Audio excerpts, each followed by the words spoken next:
എന്തിനാണ് നമ്മുടെ ഗട്ടിന് second brain എന്ന് പറയുന്നത് നിങ്ങൾക്കറിയാം?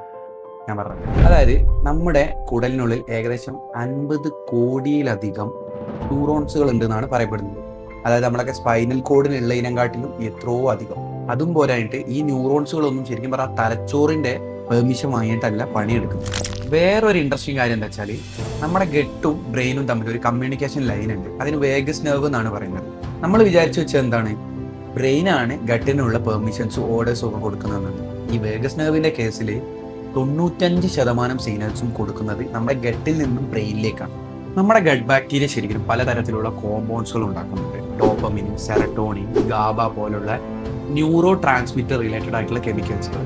ഇതൊക്കെയാണ് ശരിക്കും നമ്മളെ മൂഡിനെയും നമ്മുടെ ഫീലിങ്സിനെയൊക്കെ റെഗുലേറ്റ് ചെയ്യുകയും ഇൻഫ്ലുവൻസ് ചെയ്യുകയും ചെയ്യുന്നു. പിന്നെ വേറൊരു കാര്യം എന്താ വെച്ചാൽ നമ്മുടെ 95% സെറട്ടോണിനും പ്രൊഡ്യൂസ് ചെയ്യുന്നത് നമ്മളെ ഗട്ടിൽ നിന്നാണ്. അതുകൊണ്ടാണ് നമുക്ക് ചില സമയത്ത് ഗട്ട് ഫീലിംഗ് എന്ന് പറഞ്ഞ ഒരു സാധനം ഹിറ്റ് ചെയ്യല്. അതായത് നമുക്ക് എന്തെങ്കിലും ഒരു പണി വരുന്നതിന്റെ മുന്നേ തന്നെ നമുക്ക് വയറ്റിൻ്റെ ഉള്ളിൽ ഒരു തോന്നല്, ഒരു ആന്തല്, അതൊക്കെ തോന്നില്ലേ?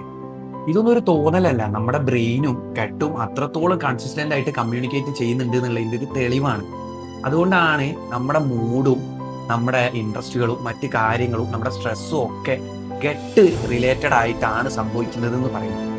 അതുകൊണ്ട് മറ്റെന്ത് ഫിക്സ് ചെയ്യുന്നതിൻ്റെ മുന്നേ നമ്മുടെ ഗട്ട് ഹെൽത്തിനാണ് ആദ്യം നമ്മൾ പ്രയോറിറ്റി കൊടുക്കേണ്ടത്. അപ്പോൾ ഇതുപോലെ എന്തെങ്കിലും ഒരു പണി വരുന്നതിന് മുന്നേ എന്തായാലും എനിക്കുണ്ടാവലുണ്ട്, നമ്മുടെ വയറ്റിൻ്റെ ഉള്ളിൽ നിന്നൊക്കെ ഒരു ഫീലിങ്സോ അല്ലെങ്കിൽ ഒരു മുൻകൂട്ടി ഒരു സിക്സ്ത് സെൻസ് വർക്ക് ചെയ്യുന്ന പോലെയൊക്കെ വർക്ക് ചെയ്യുന്നു. നിങ്ങൾക്ക് അങ്ങനെ ഉണ്ടായിട്ടുണ്ടോ? എന്തെങ്കിലും കമൻറ്റ് ചെയ്യും.